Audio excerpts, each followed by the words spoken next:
ஒரு ஊரில் ஒரு ராஜா இருந்தாராம். அந்த ராஜாவுக்கு ஒரு அழகான இளவரசர். அந்த இளவரசருக்கு வயதாயிருச்சு. போர் வித்தை கற்றுக் கொடுக்கலாம் அப்படின்னு சொல்லிட்டு ஒரு குருநாதரை தேடி கொண்டு போய் அந்த குருநாதர்கிட்ட விடுறார் ராஜா. குருவே, இவருக்கு வயதாயிருச்சு, நல்லா போர் வித்தை கற்றுக் கொடுங்க அப்படிங்கிறாரு.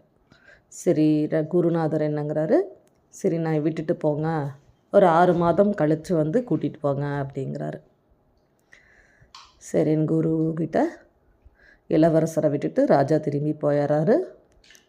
6 மாதம் கழித்து வராரு. 6 மாதம் கழித்து வரும்போது இளவரசர் பாடசாலையில் இருக்கிறாரு, பயிற்சி சாலையில் இருக்கிறாரு.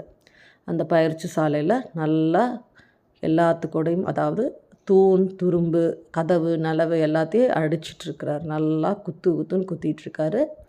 அவரோட தேகம் நல்லா ஆரோக்கியமாக, நல்லா பலசாலியாக காமிக்குது.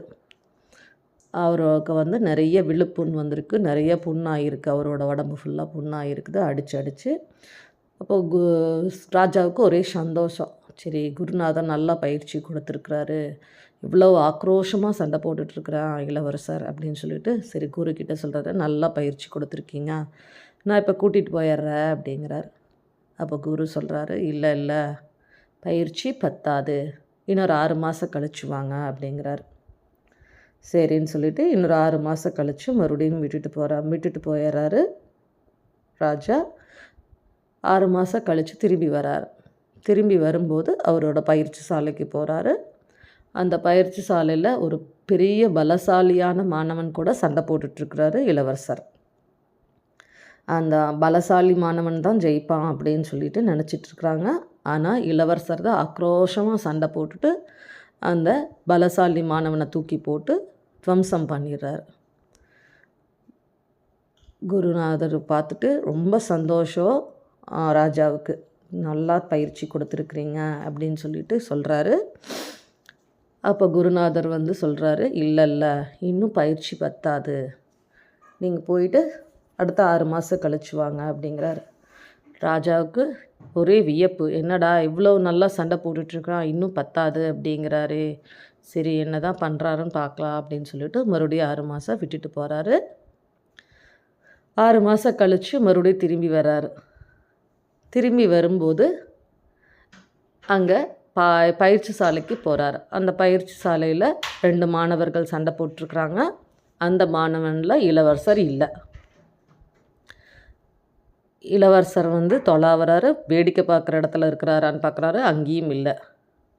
சரி, இளவரசரை தொலாவி பார்க்கும்போது அவர் மலையை வேடிக்கை பார்த்துட்ருக்காரு. ரொம்ப சந்தோஷமாக வேடிக்கை பார்த்துட்ருக்காரு. அப்போது ராஜா பார்க்குறாரு, என்னடா பயிற்சி சாலையில் இல்லாமல் அங்கே போய் வேடிக்கை பார்த்துட்ருக்காரு அப்படின்னு சொல்லிட்டு பார்க்குறாரு.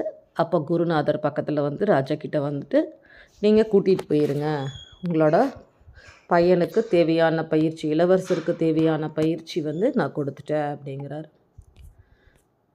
அப்போது ராஜாவுக்கு ஒரே வியப்பு, என்னடா இப்போ அமைதியாக நின்றுட்டுருக்குறாப்புல, சந்தோஷமாக வெளியில் சண்டை நடக்கிற இடத்துலையும் இல்லை, அதை வேடிக்கை பார்க்கவும் இல்லை, ஆனால் தனியாக போய் மலையை ரசிச்சிட்ருக்கிறாரு, இவரை போய் கூட்டிகிட்டு போய் சொல்கிறாரு அப்படின்னு கேட்குறாரு. ராஜா குருக்கிட்ட கேட்குறாரு, குருவே, நான் முதல் தடவை வந்தையில் நல்லா ஆக்ரோஷமாக சண்டை போட்டிருந்தாப்புல, தூண் துரும்புகளை எல்லாம் அடிச்சிட்டு இருந்தாப்புல, அப்போ நீங்கள் கூட்டிகிட்டு போகிறேன்னு சொன்னப்போ நீங்கள் வேண்டான்ட்டீங்க.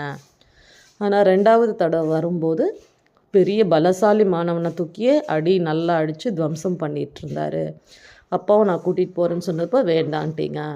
இப்போ நீங்கள் 3வது தடவை நான் வரும்போது அவர் இளவரசர் தனியாக நின்று மலையை ரசிச்சிட்டு இருந்தார், இப்போ கூட்டிகிட்டு போக சொல்கிறீங்களே அப்படின்னு கேட்குறாரு. அப்போது குருநாதர் சொல்கிறாரு, எப்பொழுது ஒருவனுக்கு திறமை குறைவாக இருக்கிறதோ, அவனுக்கு திறமையே இல்லையோ, அப்போது எப்போதும் ஒருவனுக்கு தன் மீது நம்பிக்கை இல்லாமல் இருக்கும்.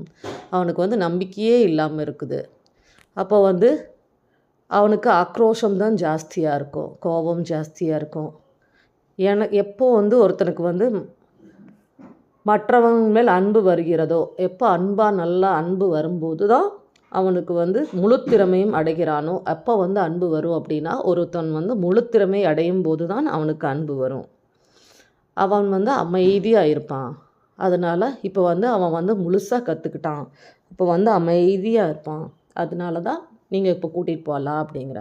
நிறை குடம் தளும்பாது. எப்போவுமே நம்ம நிறைய கற்றுக்கிட்டோம்னா நம்ம தளும்ப மாட்டோம். ஆனால் பாதி குடமாக பாதியாக கற்றுக்கும்போது நம்ம அதை ஷோ காமிக்கணும் அப்படிங்கிறக்காக நம்ம வந்து காமிச்சிட்டே இருப்போம். அப்படிங்கிறது தான் இந்த கதையோட மாறல்.